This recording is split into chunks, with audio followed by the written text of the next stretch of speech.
What if one of the strangest books in ancient China was never describing Earth at all? What if another ancient tradition preserved far from China was describing a strangely similar reality? Welcome to Unmarked Sky. On this channel, we explore the strange territory where history, myth, and the unknown begin to overlap. Some of these stories come from ancient religious texts, others come from archaeological discoveries, and some come from mysteries that even today remain difficult to explain. Tonight, we are bringing two of those traditions together, the Shanhai Jing and Hebrew myth. If you place them side by side, the similarities start becoming difficult to ignore. Let us begin with the Shanhai Jing, one of the oldest and most mysterious books in Chinese tradition. Its final date of composition is uncertain, but it is generally linked to the preaching world,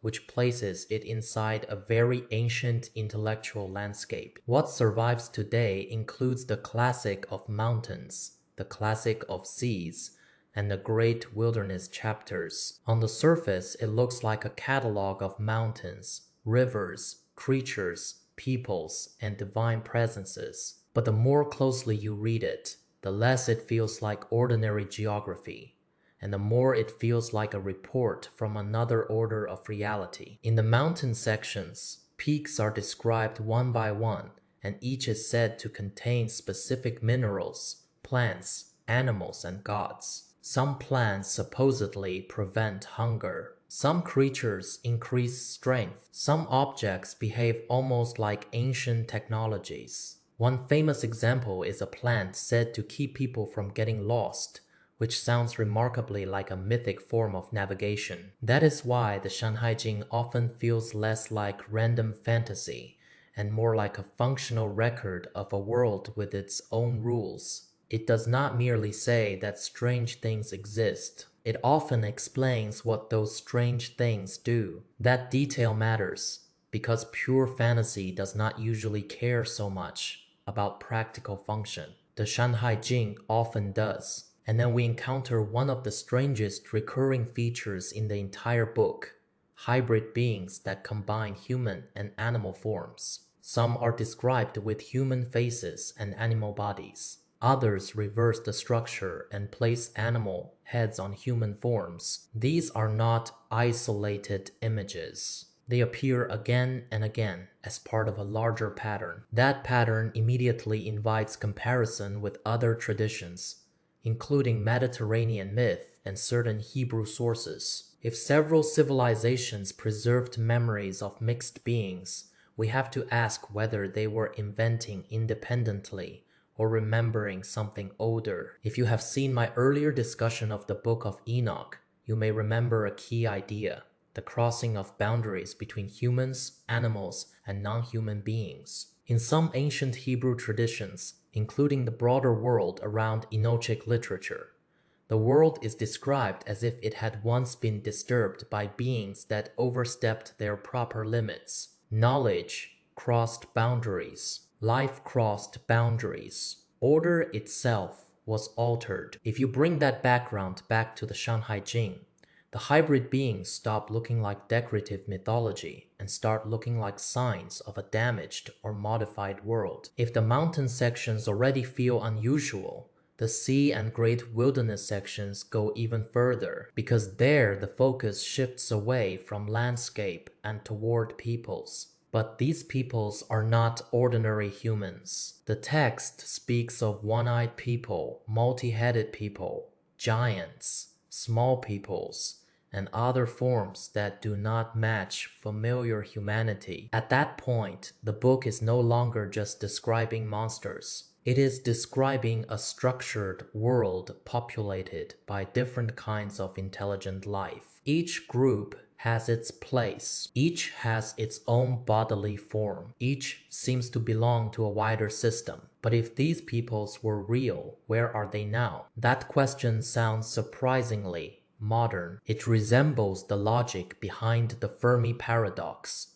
If other intelligences exist, where are they? Perhaps the answer is not that they do not exist. Perhaps the answer is that they do not occupy reality in the same way we do. Modern readers naturally assume that ancient directions such as east and west refer to the same spatial coordinates we use now. But in older traditions, directional language can also carry temporal, symbolic, or cosmological meaning. If those terms point to states of reality rather than simple map positions, then some of these beings may never have shared our world in the usual sense. In other words, the problem may not be that they vanished. The problem may be that we have been looking for them in the wrong dimension. And this is where Hebrew myth becomes especially important, because in certain Hebrew interpretive traditions, we encounter a similarly layered picture of reality. Most people know the familiar outline of Genesis, Adam and Eve,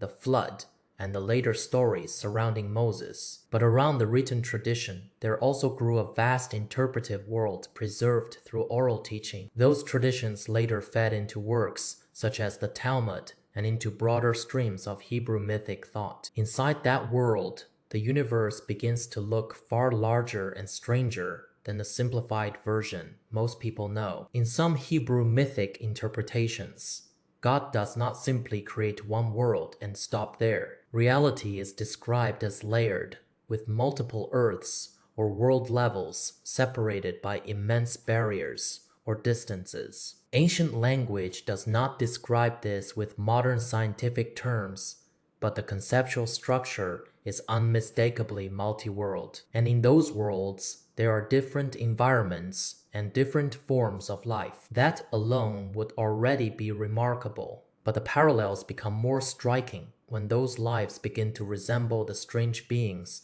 described in the Shanhai Jing. Some traditions describe Adam and his descendants moving through different world levels after the expulsion from Eden. Each world has its own conditions, its own forms of light, and in some cases, its own altered forms of humanity. In one realm, existence is tied to darkness and shadow-like forms. In another, distorted human types emerge across generations. Elsewhere, traditions describe unusual peoples, altered bodies, and civilizations that no longer resemble our own. Once again, the overlap with the logic of the Shanhai Jing becomes difficult to dismiss as coincidence. Now we have two distant traditions, separated by language and geography, each describing layered reality, altered peoples, and beings outside ordinary human form. One frames this material through mountains, seas, wilderness, and strange nations. The other frames it through creation, exile, layered worlds, and oral interpretation. But both seem haunted by the same memory that humanity is not alone,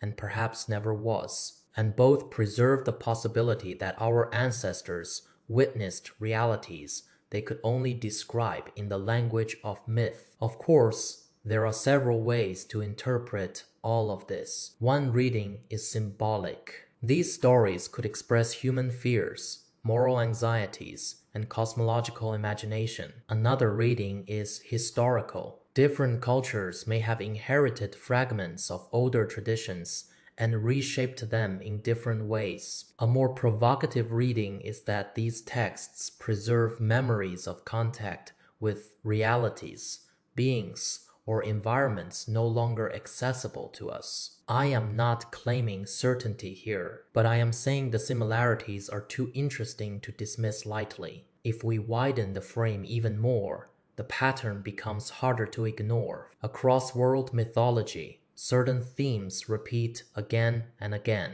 A great flood, giants, hybrid beings, knowledge descending from above, a breakdown in the order of the human world. These elements are not exclusive to one tradition. They appear across Hebrew myth, Chinese myth, Greek tradition, Mesopotamian stories, and many others. If all of these civilizations were inventing in total isolation, why do they keep circling the same core images? Perhaps at some distant point in the past, human beings really did witness a world more complex than the one we know. Perhaps they encountered other forms of life, other levels of reality, or other structures of existence. And when that world disappeared, what remained were stories. Over time, those stories became religious, mythological, symbolic, and fragmented. But beneath all those later layers, certain patterns refuse to disappear. Those patterns are what make the Shanghai Jing and Hebrew myth illuminate one another. If both traditions are preserving pieces of a deeper memory, then what we are reading today may only be the surface of the real story. That is why the most interesting part of comparative mythology is not that different civilizations tell different stories. The most interesting part is that sometimes they sound like they are telling the same story in different languages. If you enjoy exploring the edges of history, where myth and reality begin to blur, consider subscribing to the channel and turning on the notification bell. That way, you will not miss the next exploration. Thank you for watching. This is Unmarked Sky.